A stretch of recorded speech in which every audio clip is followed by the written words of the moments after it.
In the last video, we saw the process of age hardening, how Wilm discovered age hardening in aluminum alloy. However, although it was found that hardness is initially increasing and then subsequently decreasing, the reason for such increase or decrease in the hardness of aluminum alloy as a function of time after quenching was not known. So, let us now try, but gradually with more discovery these regions were established and we will now discuss them.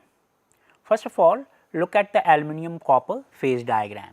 It is very important when discussing any alloy to look at its phase diagram. So, in an aluminum copper phase diagram, this left axis is the aluminum alloy, pure aluminum axis, and the melting point of aluminum 660 degrees Celsius is listed there. This is the temperature axis, as you are now well familiar for the phase diagram. Then the phase diagram has a eutectic reaction. This is the liquid phase, this is alpha, which is the solid solution phase. Aluminum is cubic close packed CCP. So, alpha is a solid solution, substitutional solid solution.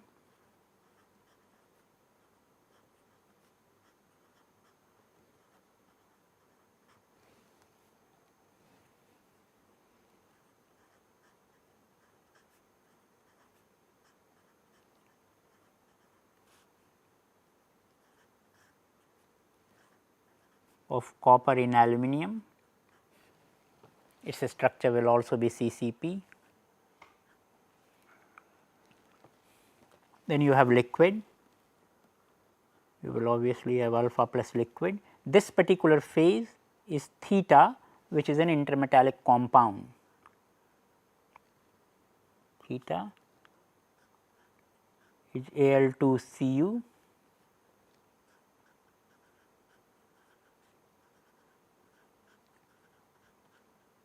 Intermetallic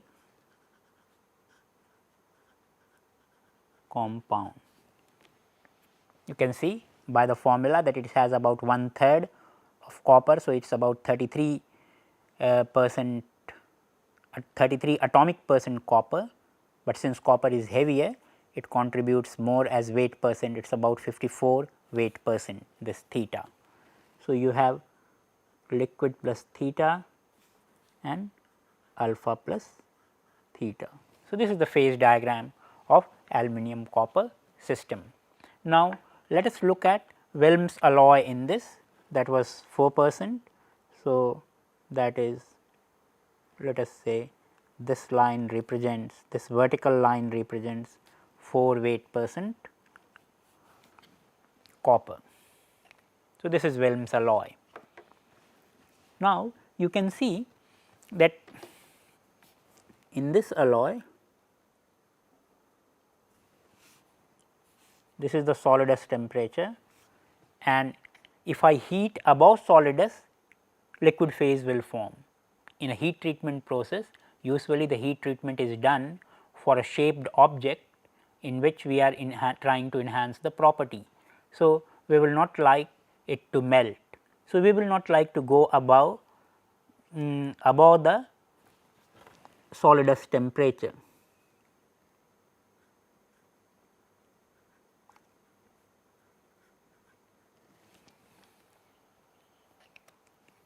Another critical temperature on this line is here, where it hits this boundary. This boundary is called solvus. So, the corresponding temperature is called the solvus temperature.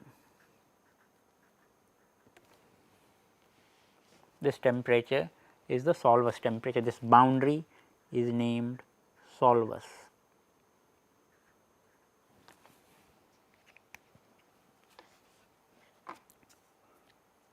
So, the idea for heating aluminum alloy is to take it into the single phase field alpha. So, you have to heat above solvus, but keep it below solidus. So, in this range you will form single phase solid solution alpha. That is what you will like to subsequently quench.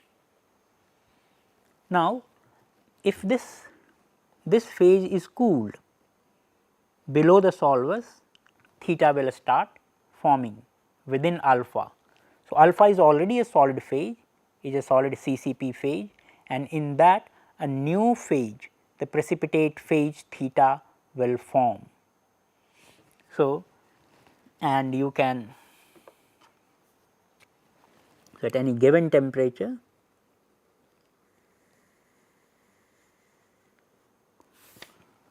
you can find the composition of alpha in equilibrium with theta by using the tie line. Let us say this is the tie line.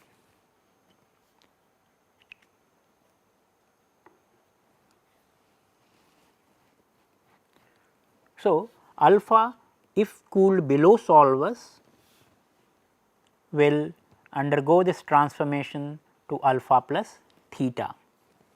Let me write that alpha undergoes a transformation to alpha plus theta. This alpha we will call a supersaturated alpha.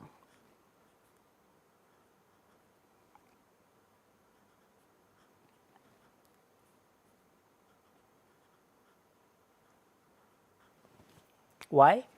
Suppose we have 4% copper and we brought it at this temperature, then at this temperature 4% alpha is having a very high concentration than the saturated alpha which is given by the solvers line. So, this is a supersaturated alpha, this will give you a saturated alpha plus theta. Theta in this case will be called precipitates. So, this is a solid state precipitation, just like when you mix two liquid and if a solid comes out, that is called precipitation. Here a single solid phase decomposes and gives you another new phase which is called the precipitate theta, and the original phase adjusts its composition and comes from supersaturated to saturated. So, if we suddenly quench the alpha phase to this temperature of the tie line, then initially the concentration will be 4 weight percent, then but the equilibrium concentration is much less than that, let us say 0.5 weight percent. So, the extra copper in the alpha phase will start coming out of the matrix, and that extra copper will concentrate in regions which will form theta. So, this is the so called precipitation reaction or a precipitation transformation.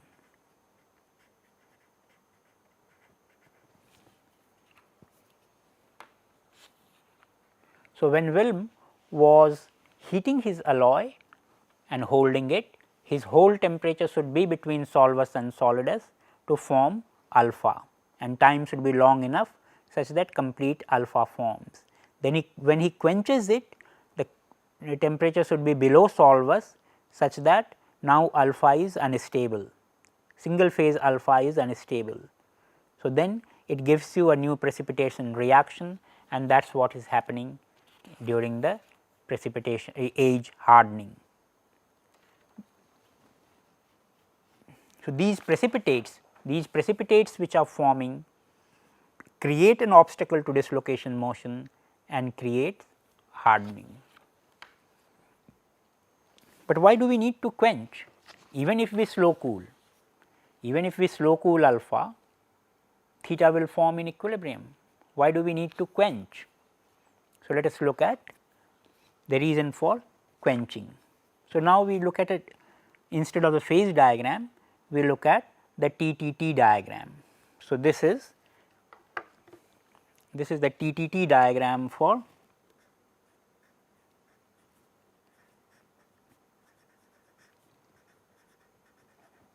the precipitation reaction.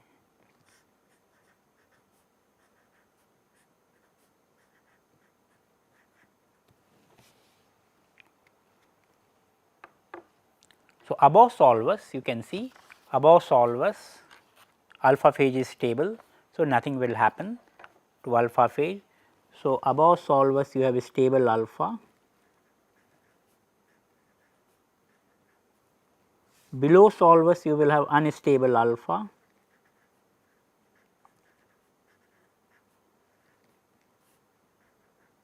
which will like to decompose and form theta. So, the green C curve gives you the start of theta and the red curve gives you finish of theta.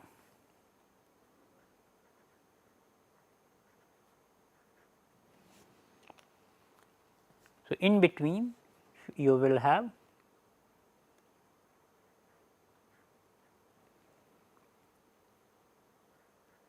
alpha plus theta,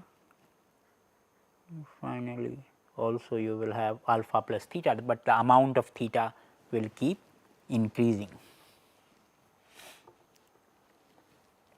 Now, in this diagram, even if we slow cool, even if we cool gradually and slowly, suppose we have formed we have gone above solvers and we have formed a stable alpha and then we are cooling that is stable alpha slowly, I will get alpha plus theta, I will still get the precipitate, and if precipitates are supposed to be obstacle to dislocation motion, I have already created that obstacle and I should get hardening. However, what Wilm is actually doing is to quench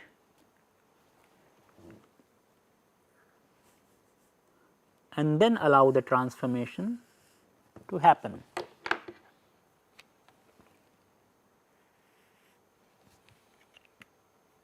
Why do we need to quench?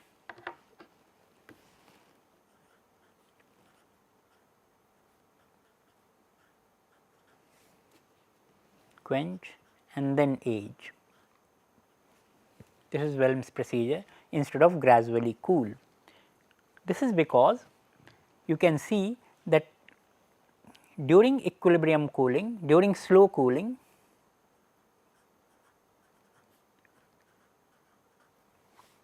the temperature of transformation is much higher, whereas on quenching and then aging, temperature of the transformation is much lower. And recall that at lower temperature you have faster nucleation and slower growth. So, let us write that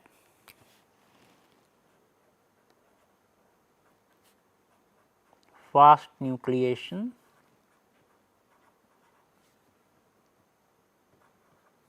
and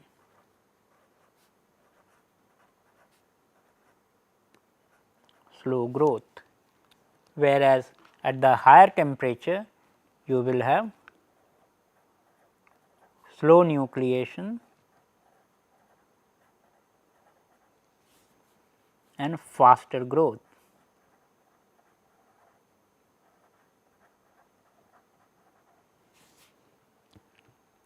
So, you can now tell which will give you a fine structure and a coarse structure, faster nucleation, more nucleation centers and growing slowly, still giving more time for more nucleation to form.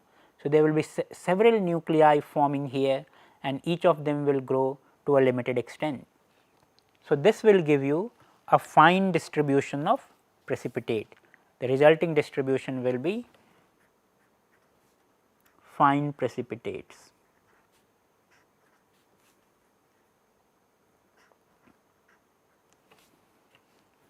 Whereas here the resulting distribution will be coarse precipitate.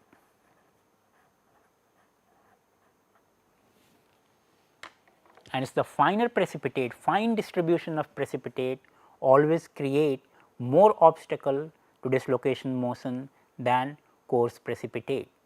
So, this will give you, although both will give you the precipitate, but quench and aging will give you finer precipitate and greater obstacle to the dislocation motion and thus higher hardness. So, this is the reason why we quench. Let us look at pictorially the evolution of the microstructure. So, in as quenched, as soon as you quenched it, you have a single phase alpha, no precipitate has formed. So, you have a single phase alpha, but then as you age, alpha precipitate will start forming. As aging continues, you will have more precipitates forming.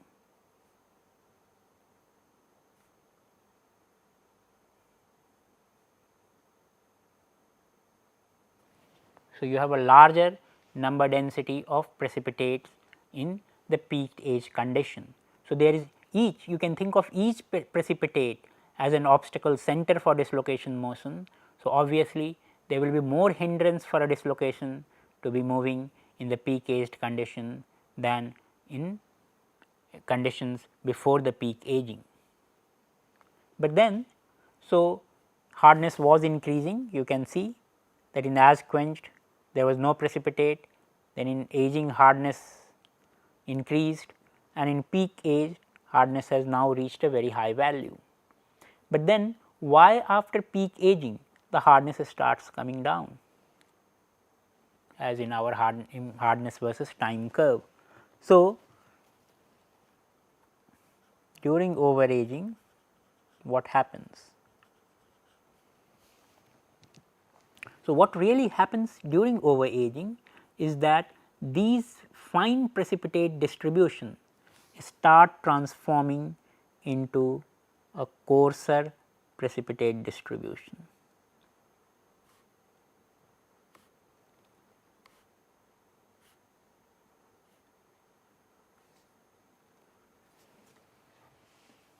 And why so? The reason for coarse precipitate, so let us write that.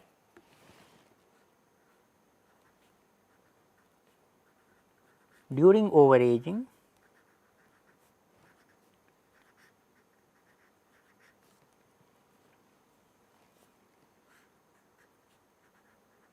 fine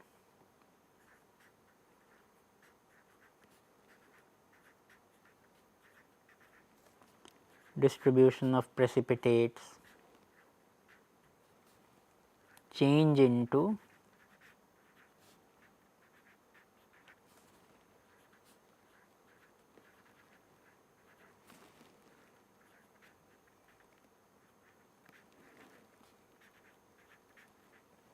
coarser distribution. What is the driving force for such a change? The driving force for such a change is the precipitate matrix interfacial energy. Notice that if the same volume is distributed into finer particles, it will have larger interfacial energy, and if it is distributed as coarser particle, it will have a smaller area and a smaller interfacial energy. Because you can think of fine distribution as being generated from a coarse distribution by breaking each of the coarser particle into finer particles. And as you break the coarser particle into finer particle, you are generating new surface and correspondingly new surface energy. So, the driving force for this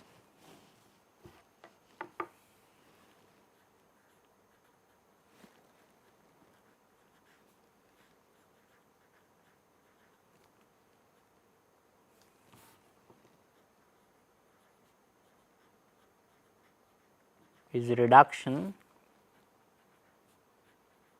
in precipitate matrix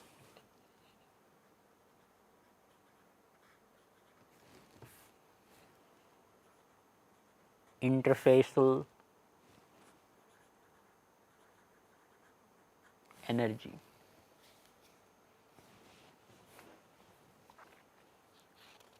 So, now more or less we have seen the explanation for the aging curve.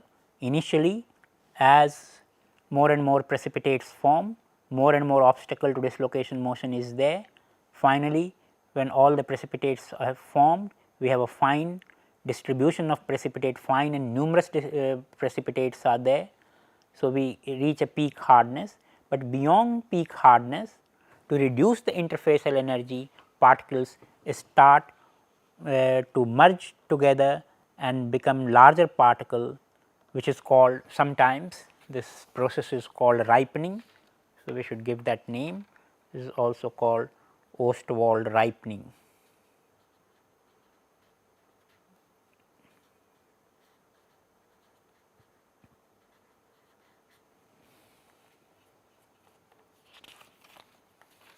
And there will be a decrease in the hardness. Now, let us look at what is the effect of aging temperature. So, let us say that this blue curve is at some aging temperature, because you can do the aging at different temperatures. Remember, if I can draw the phase diagram for you again.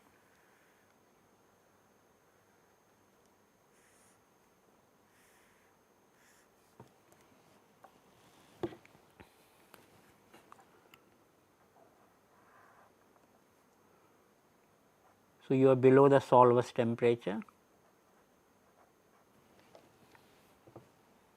and aging has to be done below the solvus temperature, but you can choose different aging temperatures. So, I can choose a temperature T1, or I can choose a temperature T2 at which I age my alloy.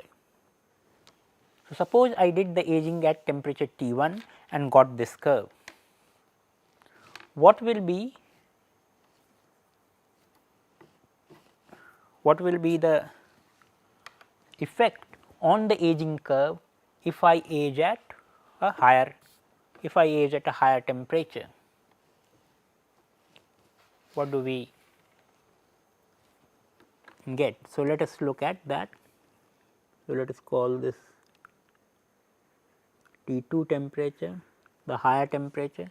If I age at higher temperature, you will find that you are reaching a peak hardness at a shorter time. So, I have T2 greater than T1.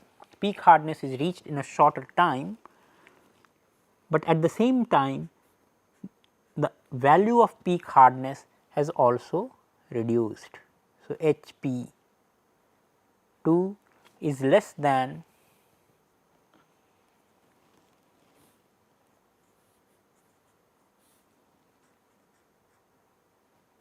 HP 1.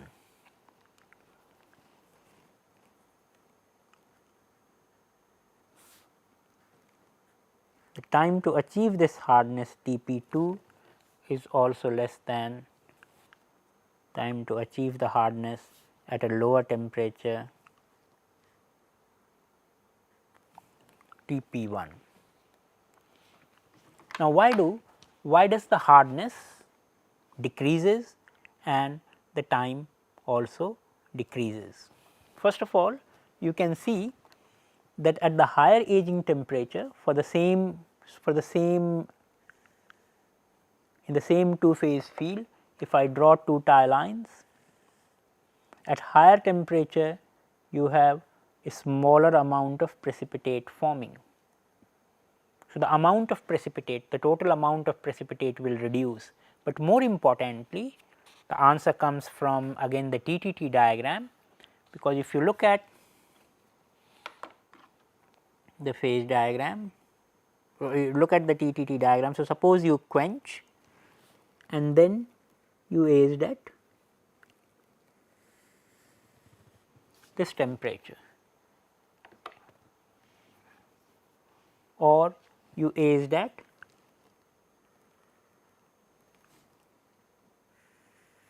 a higher temperature. We have already seen that at the higher temperature you will have coarser precipitate.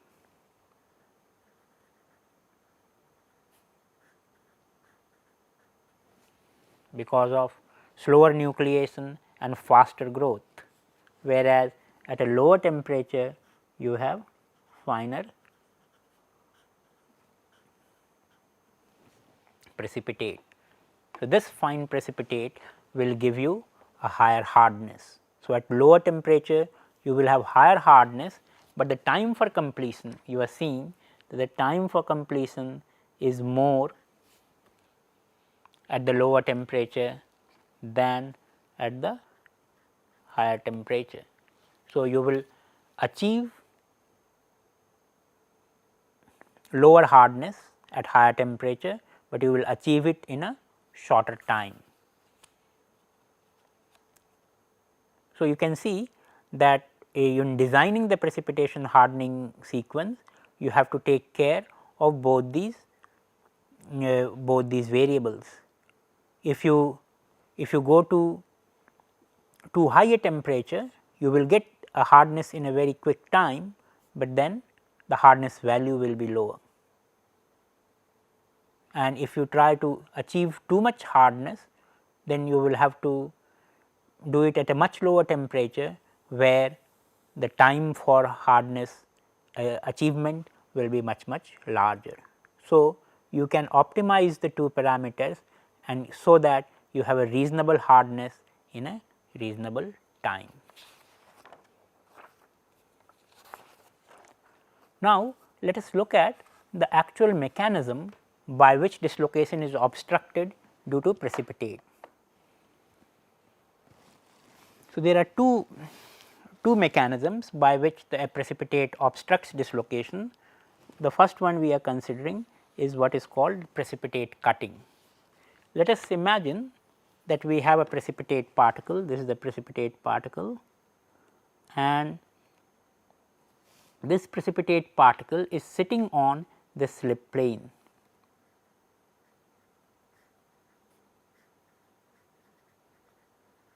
On which this dislocation line is moving. So, this is an elevation view, and below I have a plan view. So, you are looking down the slip plane, you are looking down the slip plane on this, and you are looking the slip plane edge on here. So, here this whole thing is a slip plane.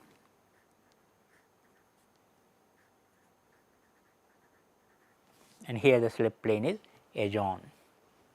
So, suppose a dislocation line is now approaching, gradually approaching the precipitate as it is moving on its slip plane. If the precipitate is small and if the precipitate is coherent, which means that the slip plane is continuous through the precipitate, then the dislocation line can simply move through the precipitate and come out. But then recall that if a dislocation line moves through any region, one part of the crystal, one side of the slip plane slips with respect to the other side by a Burgess vector.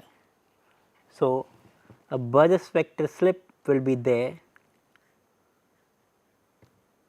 this will be equal to the Burgess vector due to the movement of dislocation.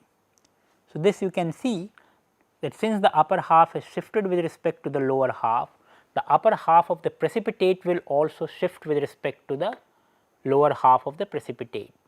So, it is as if slicing an apple in the middle and then sliding two halves of the apple. In this cutting process, you can see from the plan view here that you will expose new surface area of the cut precipitate, and this new surface area is associated with extra energy. So, extra energy is required to create new surface area, and this will demand extra force for the dislocation to move.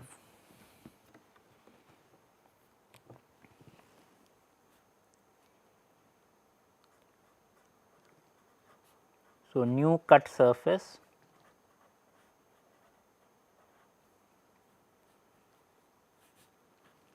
implies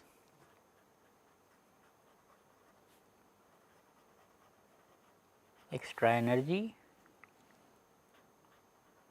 which means higher hardening.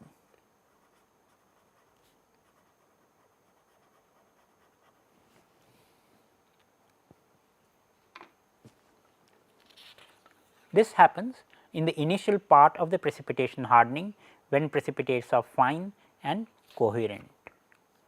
When the precipitates have become much larger towards the later part of the hardening and during overaging, the precipitates become too large to be cut. So, it is not easy to cut these precipitates, but the spacing between them is large enough. Recall that by Ostwald ripening, the spacing is becoming larger and larger. So, spacing between them become large enough such that the dislocation can bow between them. So, this is called dislocation bowing. So, we have shown a sequence of picture here. So, these are the precipitates and a dislocation line is coming, we are looking down the slip plane. So, the dislocation line is moving in its slip plane. Because it is not able to cut through the precipitates, it will start bowing around the precipitate like this. And you can see as it is bowing around the precipitate, on the other side of the precipitate, two ends of the dislocation, two ends of this loop will start coming close together, and they are of opposite sign. So, when they come close together, finally they will join and form a loop. A process is very similar, is reminiscent, you can remember of the process which we talked about in Frank-Reed source. So, it is something like the Frank-Reed source, there the dislocation was pinned and was bowing between the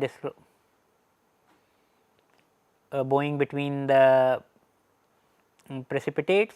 Here the dislocation, the pinning is being done in a sense by the precipitate, but finally when the dislocation moves crosses the precipitate and moves out, it will leave loops of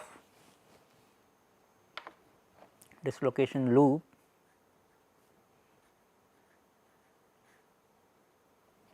around the precipitate particle.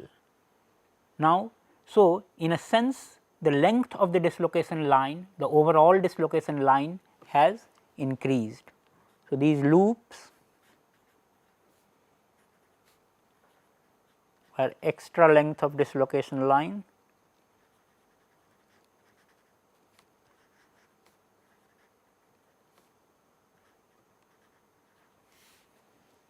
which requires extra energy. You know that but there is per unit length of line, there is a energy half mu b square, which again leads to difficulty in the dislocation motion and hence hardness.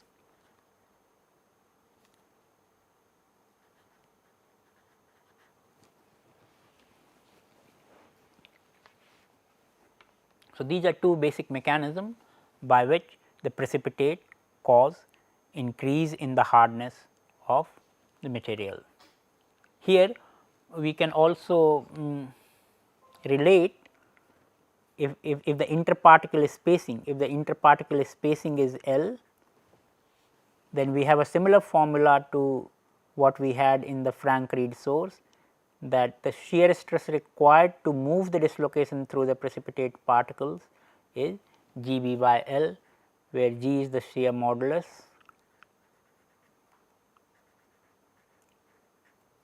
B is the Burgess vector,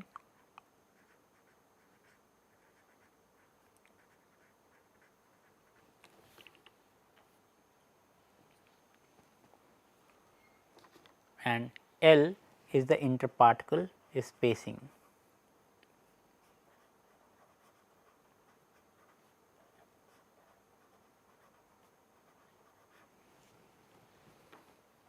So, this formula also can explain the decrease in hardness during overaging.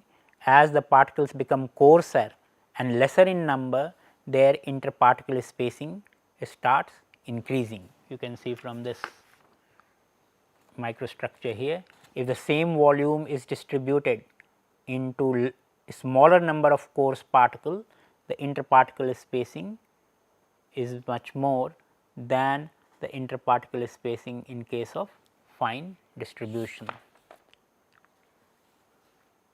So, as L increases, the stress required to move the dislocation will come down and you will have the decrease in the hardness during overaging.